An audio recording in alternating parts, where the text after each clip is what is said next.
October is National Eczema Awareness Month. The chronic skin condition affects more than 21 million people. And the most common form of eczema is actually called atopic dermatitis. Dermatologist Dr. Sonia Batra is joining us live now with some tips on managing it better. Good morning, doctor.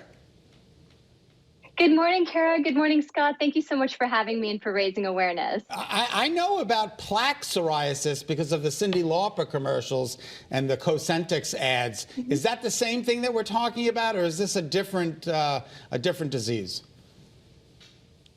Actually, I'm so glad you raised that because not a lot of people realize how common eczema is or atopic dermatitis. Totally different condition. In fact, 31 million Americans, 1 in 10 suffer from it.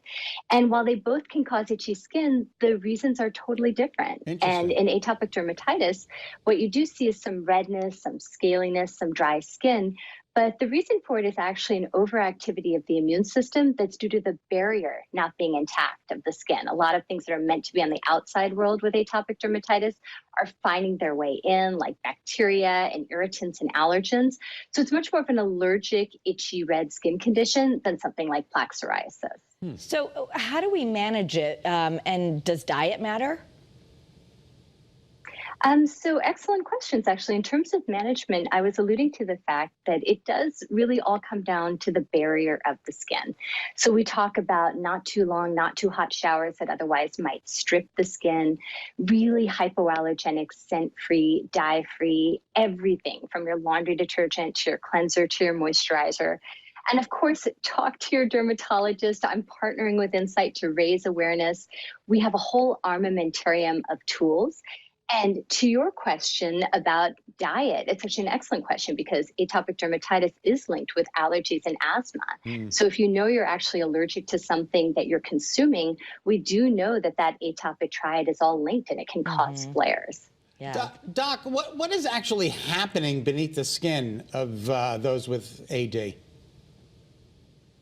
So it's a great question because it's all of the action with atopic dermatitis is beneath the skin, and it's an overactivity of the immune system. So we often think of it as sort of an itchy condition, but what's happening is the skin is really meant to be a barrier. Just like your heart is designed to pump, your skin is designed to keep the outside world out.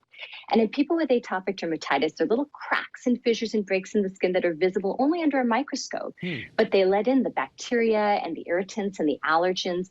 And when those come in and they're really not meant to, your skin's immune system goes into overdrive.